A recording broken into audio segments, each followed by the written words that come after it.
अखिलेश यादव पर शिवपाल यादव ने बड़ा हमला बोला है। समाजवादी पार्टी के राष्ट्रीय अधिवेशन के पहले दिन नरेश उत्तम को दोबारा प्रदेश अध्यक्ष बनाए जाने के बाद शिवपाल यादव ने ट्वीट किया है। शिवपाल यादव ने लिखा कि पहले साल 2014, फिर साल 2017 और फिर साल 2019 और इसके बाद 2022। आज के बाद आगे नया विहान नहीं, मतलब नई सुबह नहीं, मार्ग अवसान की तरफ जाता दिख रहा है। एक प्रकार से तंज कसा है शिवपाल यादव ने। आज समाजवादी पार्टी के अधिवेशन के पहले दिन नरेश उत्तम पटेल को दोबारा से प्रदेश अध्यक्ष बनाए जाने के बाद शिवपाल यादव का यह ट्वीट, जिसमें वो इस बात का जिक्र कर रहे हैं कि 2014, 2017, 2019, 2022 में लगातार हार मिली है और फिलहाल संकेत ही मिल रहे हैं कि नई सुबह नहीं आने वाली है।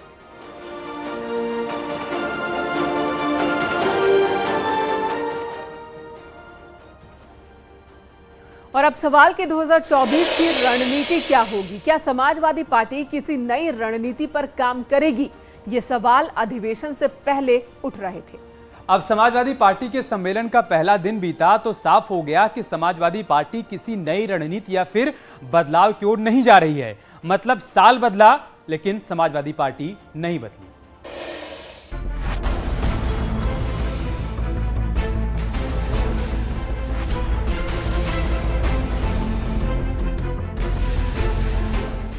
सबसे ज्यादा वोट के प्रतिशत में हम लोग हासिल किए थे। ये सत्य है, लेकिन ये भी तथ्य है कि साल 2014 के बाद से समाजवादी पार्टी हर एक चुनाव हारी है और हर एक चुनाव में बीजेपी ने समाजवादी पार्टी को मात दी है।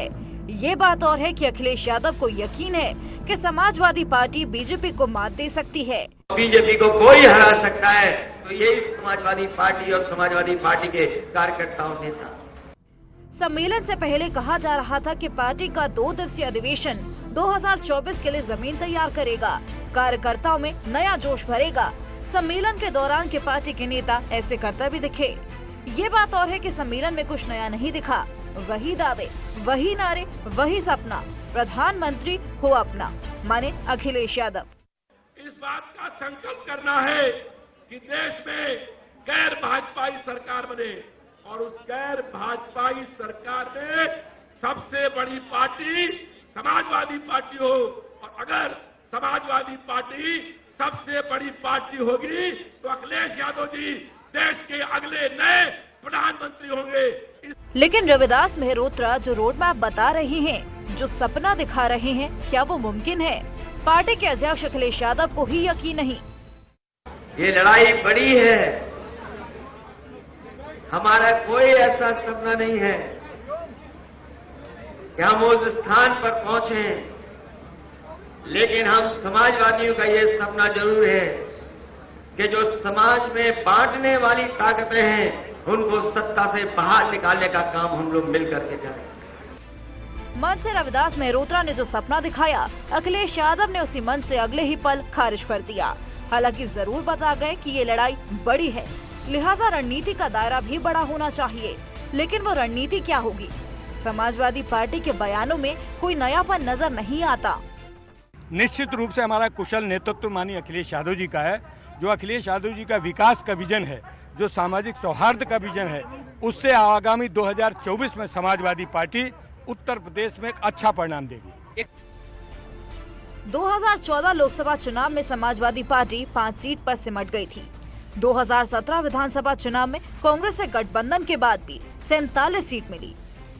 2019 में बीएसपी से गठबंधन किया, लेकिन पार्टी लोकसभा चुनाव में 5 सीट से आगे नहीं बढ़ी। 2022 में छोटे दलों से गठबंधन किया, समाजवादी पार्टी को 111 सीट मिली। इस तरह से देखा जाए तो समाजवादी पार्टी के लिए इसी साल हुए विधानसभा चुनाव के नतीजे संतोषजनक रहे हैं। लेकिन ये भी तथ्य है कि समाजवादी पार्टी आजमगढ़ और रामपुर सीट पर उपचुनाव में हार गई, जो उनके गढ़ माने जाते थे। लिहाजा उम्मीद थी कि पार्टी नई रणनीति पर काम करेगी, जो 2 दिवसीय अधिवेशन के पहले दिन नजर नहीं आई, सिवाय गठबंधन की संभावनाएं तलाशने के।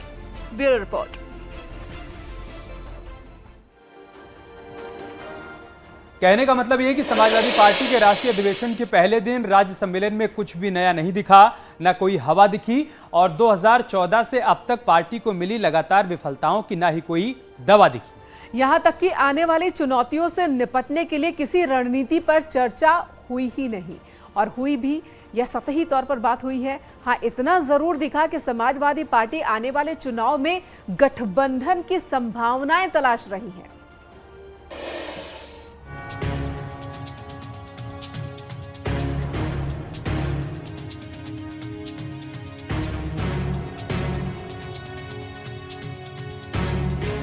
सितंबर के आखिरी हफ्ते में लखनऊ के रमाबाई अंबेडकर मैदान में समाजवादियों का जलसा लगा है 2024 में सत्ता के ख्वाब के साथ। और मुझे उम्मीद है कि आने वाले समय में जो चुनौतियां हैं उसका मुकाबला हम लोग सब मिलकर के करेंगे। यूं तो पूरे कार्यक्रम का आयोजन प्रदेश अध्यक्ष और राष्ट्रीय अध्यक्ष चुनाव के लिए था, जो महज औपचारिकता से ज्यादा कुछ नहीं, क्योंकि जैसा माना जा रहा था कि नरेश उत्तम दोबारा प्रदेश अध्यक्ष बनेंगे, वही हुआ।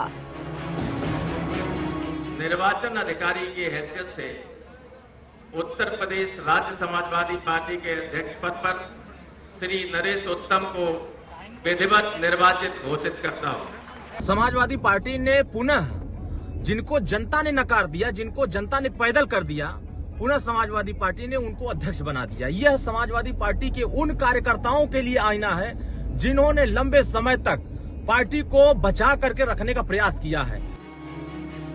कहा जा रहा है कि जिस तरह आज नरेश उत्तम दोबारा प्रदेश अध्यक्ष चुने गए हैं, कल अखिलेश यादव को भी तीसरी बार राष्ट्रीय अध्यक्ष चुना जाएगा, जो पहले ही राष्ट्रीय अध्यक्ष के तौर पर मिली असफलताओं को छिपाने के लिए 2022 में मिले वोट प्रतिशत का तराना गढ़ रहे हैं। 2024 को लेकर बन रही गठबंधन की संभावना को पढ़ रहे हैं। जिस समय पिछला लोकसभा चुनाव था 2019 का, उस समय भी समाजवादियों ने कोशिश की थी और वो ऐतिहासिक फैसला लिया था जो ये देश के तमाम करोड़ों लोग सपना देख रहे थे कि बहुजन की ताकतें एक साथ एक मंच पर खड़ी हो जाएं। यहीं से ये सवाल बड़ा हो चला है कि क्या फिर समाजवादी पार्टी और अखिलेश यादव बहुजन समाजवादी पार्टी के साथ गठबंधन की संभावनाएं तलाश रही है, या फिर अखिलेश यादव 2024 के लोकसभा चुनाव में गठबंधन के साथ ही चुनाव में जाने को बेहतर विकल्प मान चुके हैं और गैर बीजेपी गठबंधन के साथ जीत पर यकीन कर चुके हैं। बीजेपी का कहना है कि सब साथ आ जाएं, तो भी बीजेपी और पीएम मोदी की बराबरी मुमकिन नहीं।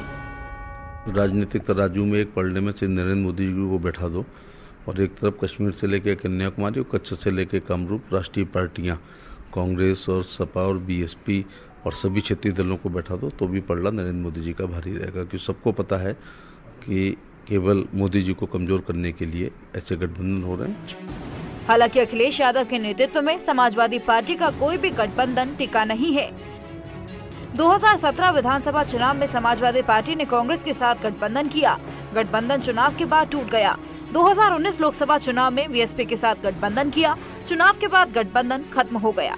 2022 में छोटी पार्टियों के साथ गठबंधन किया। एसबीएसपी और महान दल ने चुनाव के बाद साथ छोड़ दिया। इसमें कोई दो राय नहीं कि उत्तर प्रदेश में विपक्षी दलों के बीच समाजवादी पार्टी सबसे ज्यादा मजबूत नजर आती है, लेकिन अखिलेश यादव के नेतृत्व में गठबंधन का बनना और अच्छे संकेत नहीं देता। यहाँ नतीजे भी कुछ खास नहीं रहे हैं। Bureau report.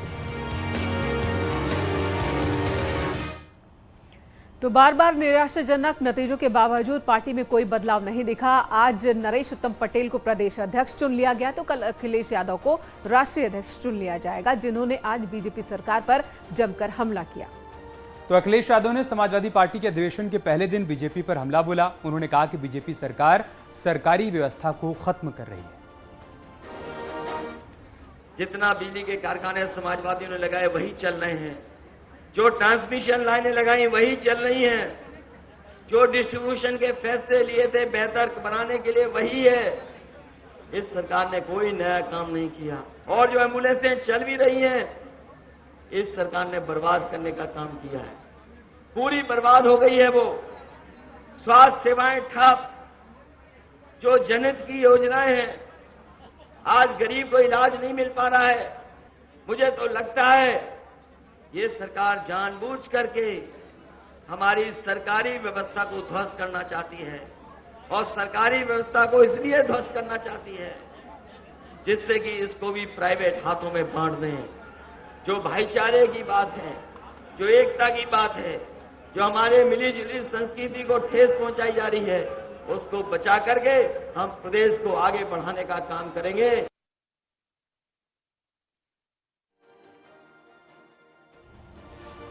एसबीएसपी अध्यक्ष ओम प्रकाश राजभर ने बीजेपी के साथ गठबंधन का संकेत दिया है। हालांकि उन्होंने साफ साफ शब्दों में कुछ भी नहीं कहा है, लेकिन इतना जरूर कह गए कि सबसे बड़ा गठबंधन बीजेपी का है, कोई अकेले मुकाबला नहीं कर सकता।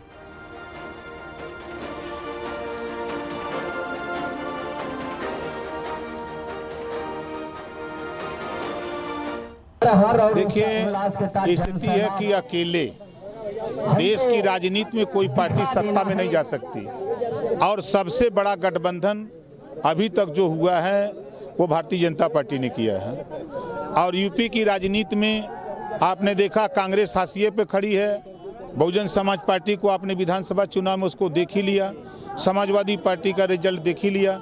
अलग अलग इन लोगों के लड़ने से कोई बीजेपी का मुकाबला नहीं कर सकता है। जिस तरीके से नीतीश कुमार का अखिलेश से मुलाकात हो रहा है, उसके बाद सोनिया गांधी से भी मुलाकात हुई, एक बड़े गठबंधन की ओर इशारा कर रहा है। क्या लगता है, गठबंधन सक्सेस होगा या आने वाले समय? पहले तो तय कर लें कि प्रधानमंत्री के बने पहले तो यह तय कर लें, यह तय करते करते चुनाव बीत जाएगा, देख लीजिएगा ना। तो ये तय करते करते कि विपक्ष की ओर से प्रधानमंत्री कौन बनेगा, चुनाव बीत जाएगा। इधर रामपुर पुलिस ने आजम खां के फरार होने वाले बयान पर यू टर्न ले लिया है। रामपुर के एसपी अशोक कुमार शुक्ला का कहना है कि आजम खां गायब नहीं हुए, वो दिल्ली के सर गंगाराम हॉस्पिटल में एडमिट हैं। फरार होने की बात कोरी अफवाह है। इससे पहले पुलिस ने फरार बताया था, जिस पर आजम खां की पत्नी तंजीन फातिमा ने आरोप लगाया था कि पुलिस अफवाह फैला रही है।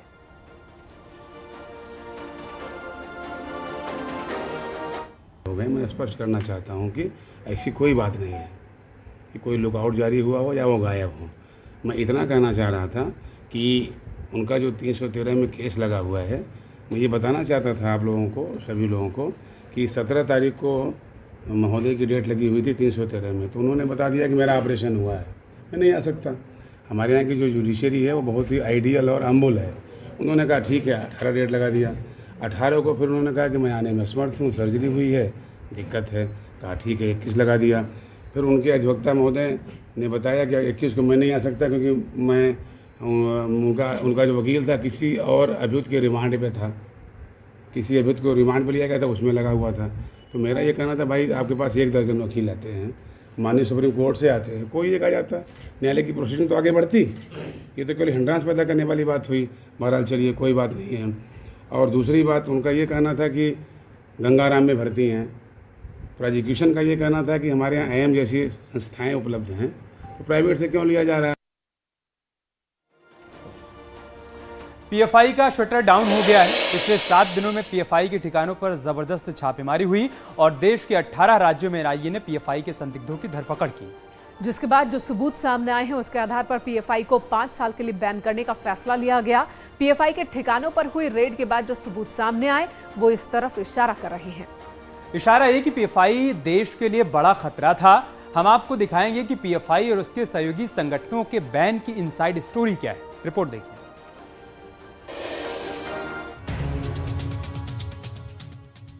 केंद्र सरकार ने पीएफआई के खिलाफ सबसे बड़ा एक्शन लेते हुए पीएफआई को 5 साल के लिए बैन कर दिया है। पीएफआई के 8 और संगठनों पर भी कार्रवाई की गई है।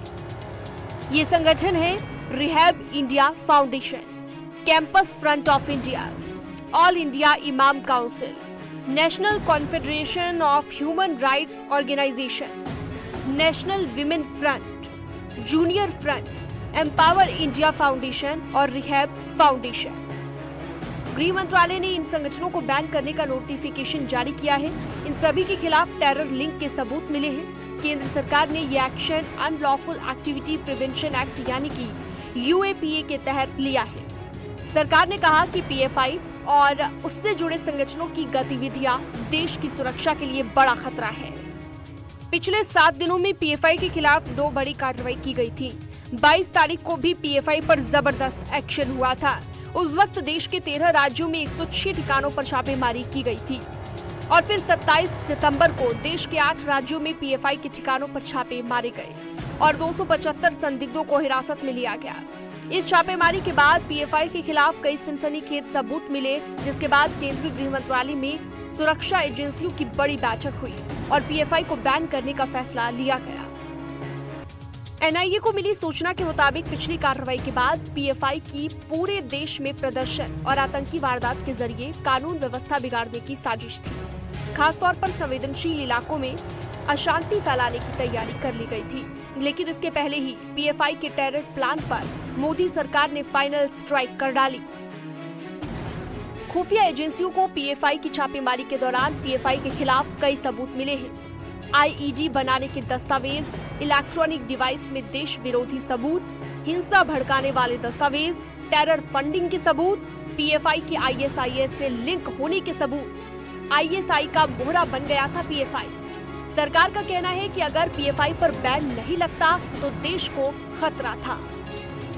पीएफआई पर बैन के बाद केंद्रीय गृह मंत्रालय ने सभी राज्यों की पुलिस से पीएफआई से जुड़ी अवैध गतिविधियों पर एक्शन लेने के निर्देश दिए हैं और देश विरोधी गतिविधियों की बारीकी से जांच की जा रही है। दूसरी तरफ बैन के बाद पुलिस और सुरक्षा एजेंसियों को अलर्ट कर दिया गया है।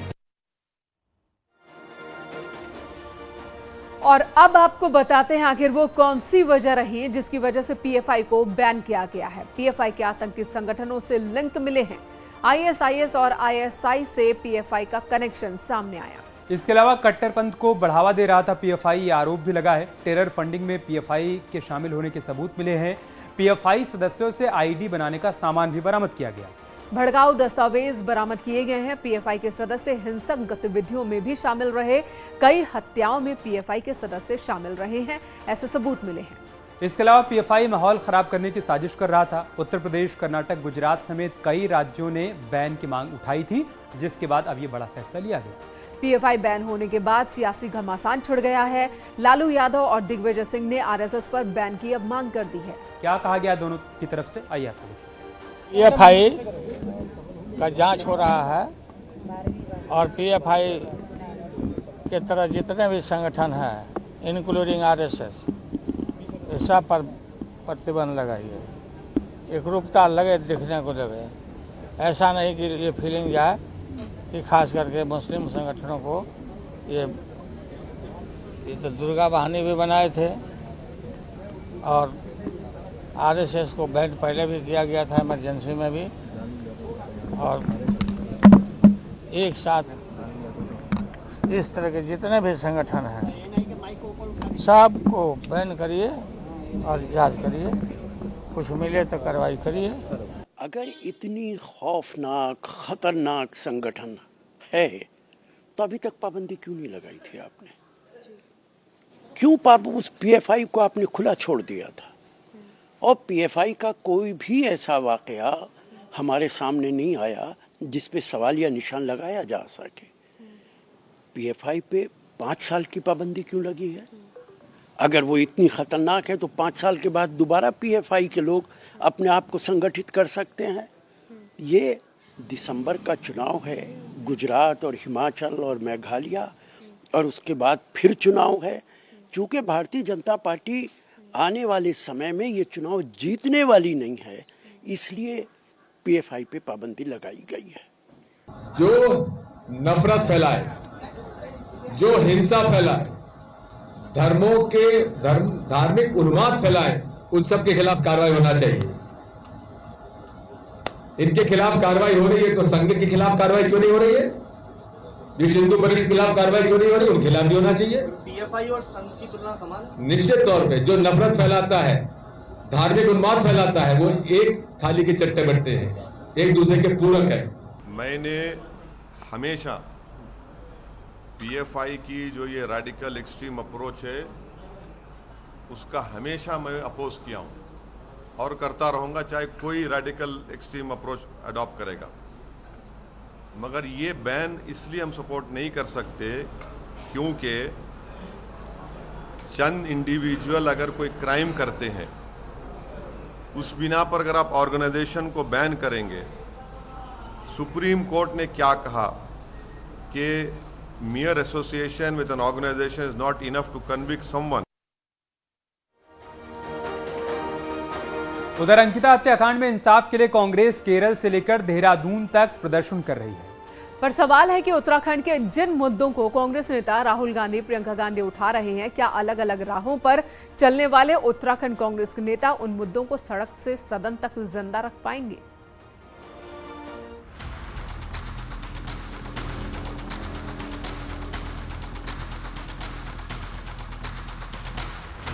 अंकिता भंडारी हत्याकांड पर उत्तराखंड से लेकर केरल तक धरने प्रदर्शन हो रहे हैं। अंकिता को इंसाफ का मुद्दा कांग्रेस नेता राहुल गांधी की पद यात्रा में भी उठा तो देहरादून में कांग्रेस नेताओं ने गांधी पार्क पर धरना दिया।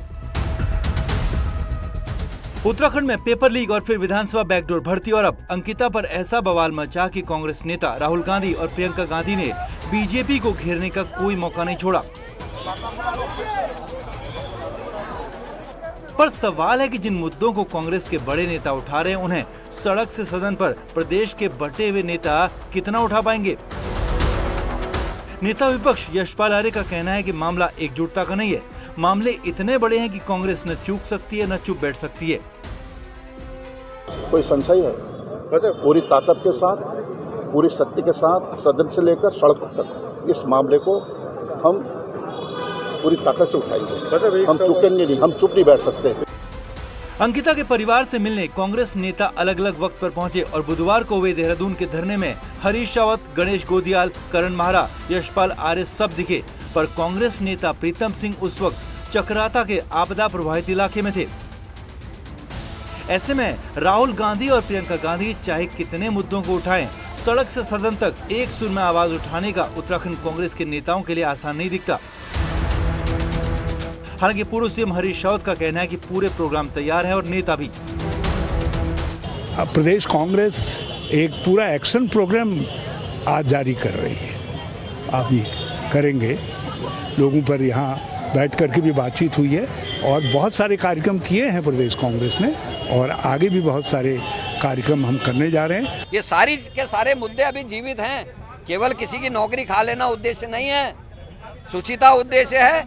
और जो यहाँ पर कोई इन्होंने अपनी विशेषाधिकार का दुरुपयोग किया है, जो इन्होंने नैतिकता का हरास किया है, उसके खिलाफ हम लोग अभी और लड़ाई लड़ेंगे। उत्तराखंड में विपक्षी दल के नाम पर कांग्रेस इकलौती बड़ी पार्टी है। राहुल गांधी भारत जोड़ो यात्रा निकाल रहे हैं, उत्तराखंड के मुद्दों पर बीजेपी को निशाना बना रहे हैं। पर अलग अलग नेताओं में बटी उत्तराखंड कांग्रेस सड़क से सदन तक कितना दम दिखा पाती है, आने वाले दिनों में दिख जाएगा। देहरादून से न्यूज़ 18 के लिए दीपांकर भट्ट की रिपोर्ट।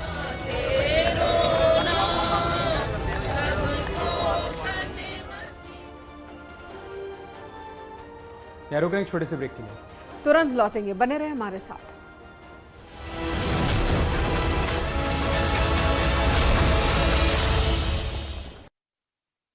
आवास के लोगों ने